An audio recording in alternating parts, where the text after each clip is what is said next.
ટેકાના ભાવે મગફળીની ખરીદી શરૂ થતાં ધોરાજીના માર્કેટિંગ યાર્ડના ગ્રાઉન્ડની બહાર વાહનોની લાંબી કતાર જોવા મળી હતી. હાલ ધોરાજી અને આજુબાજુના વિસ્તારના ખેડૂતો પોતાની મગફળીની જણસી ટેકાના ભાવે વહેંચવા માટે માર્કેટ યાર્ડ પહોંચી રહ્યા છે અને હાલ જે ખુલ્લી બજારમાં ભાવ મળે છે તેના કરતાં ટેકાના ભાવે જે ખરીદી થાય છે તેમાં ભાવ સારા મળી રહ્યા છે. હરાજીમાં 1,000 રૂપિયા જેવો ભાવ મળે છે અને સરકાર દ્વારા ટેકાના ભાવે ખરીદી કરવામાં આવી રહી છે. તેમાં રૂપિયા 1356 એક મણનો ભાવ મળી રહ્યો છે. ખેડૂતોમાં ખુશીનો માહોલ છે અને જે બજાર કરતા ટેકાના ભાવમાં વધારે ભાવ મળી રહ્યા છે તેથી ધોરાજી તાલુકાના ખેડૂતો ખુશખુશાલ જોવા મળી રહ્યા છે. હાલ માર્કેટિંગ યાર્ડમાં ટેકાના ભાવે મગફળીની ખરીદી અત્યાર સુધી ખેડૂતોનું 5,700 જેટલું રજીસ્ટ્રેશન થયું છે. આવક 1,24,000 જેવી બોરીની છે અને અત્યાર સુધીમાં 1,360 ખેડૂતોએ લાભ લીધો છે. ધોરાજી માર્કેટ યાર્ડ દ્વારા રાજ્ય સરકાર અને નાફેડ દ્વારા મગફળીની ખરીદી થઈ રહી છે. તેમાં રોજના 100 જેટલા ખેડૂતોને બોલાવવામાં આવે છે. મારું નામ પરેશભાઈ રવજીભાઈ વાછાણી, ગામ મોટી મારળ. હું મોટી મારળનો ખેડૂત છું. આ ધોરાજીની અંદર જે મગફળીની ખરીદી કરે છે સરકાર, એમાં મગફળી જે ખેડૂત લઈ આવે છે એમાં અધિકારીઓથી માંડી અને બધા જ બહુ સારું કામકાજ છે. અને જે મગફળી અત્યારે આવે છે યાર્ડની અંદર ને સરકાર જે ખરીદી કરે છે એમાં ખૂબ જ ભાવ અત્યારે ખેડૂતને મળી રહ્યા છે અને બહુ જ કામગીરી સારી છે. એમાં કંઈ ઘટે જ નહીં.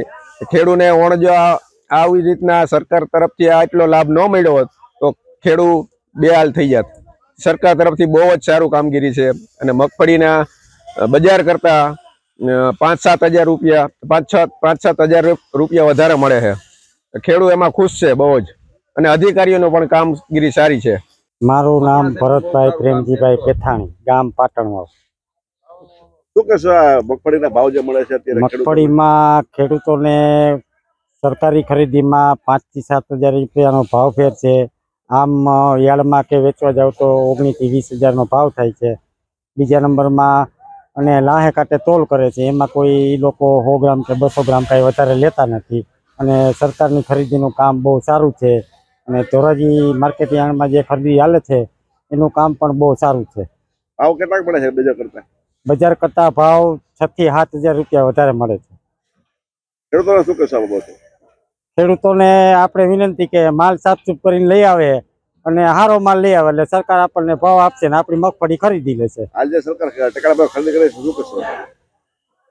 હાલ ટેકાના ભાવે સરકાર ખરીદી કરે છે એ બહુ સારું છે ખેડૂતો માટે.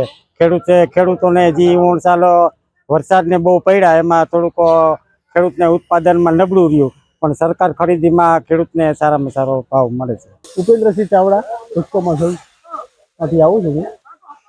અત્યારે મગફળીની PSS, નાફેડ અને ગુજકો મસલ દ્વારા જે ખરીદી થઈ રહી છે અને દ્વારા બધા ખેડૂતો અહીં આવી રહ્યા છે. અને અત્યારે અહીંયા અમારે 5700નું રજીસ્ટ્રેશન છે, એમાંથી 1360 ખેડૂતોની અમે આ માલ લઈ લીધેલો છે અને આવક સારી એવી છે. રોજના કેટલા ખેડૂતો બોલવામાં આવે છે? રોજના અત્યારે હાલ 100 ખેડૂતો બોલાવીએ છીએ. 90 ખેડૂતોની આવક છે શું ભાવ અત્યારે લગભગ 1,25,000 બોરીની આવક થયેલી છે. ભાવ અત્યારે શું પડે? ભાવ અહીંયા અમે 1356 રૂપિયા આપીએ છીએ ભાવ, અને બજારમાં ભાવ થોડો 1,000-1,100ની આસપાસ ચાલી રહ્યો છે. ખેડૂતોને શું કહેશો? ખેડૂતો માટે અમે એ સંદેશ આપીએ છીએ કે જેમ બને માલ લે, સરકાર દ્વારા નાફેડ દ્વારા જે ખરીદી થઈ રહી છે ટેકાના ભાવની, એમાં સારો એવો ભાવ મળે છે તો આવતી ફેરા એનું રજીસ્ટ્રેશન કરાવો અને એનો ભરપૂર લાભ લે એવી અમે લોકોને કહીએ છીએ. GDC ન્યૂઝ સાથે વિપુલ ધામેચા, ધોરાજી.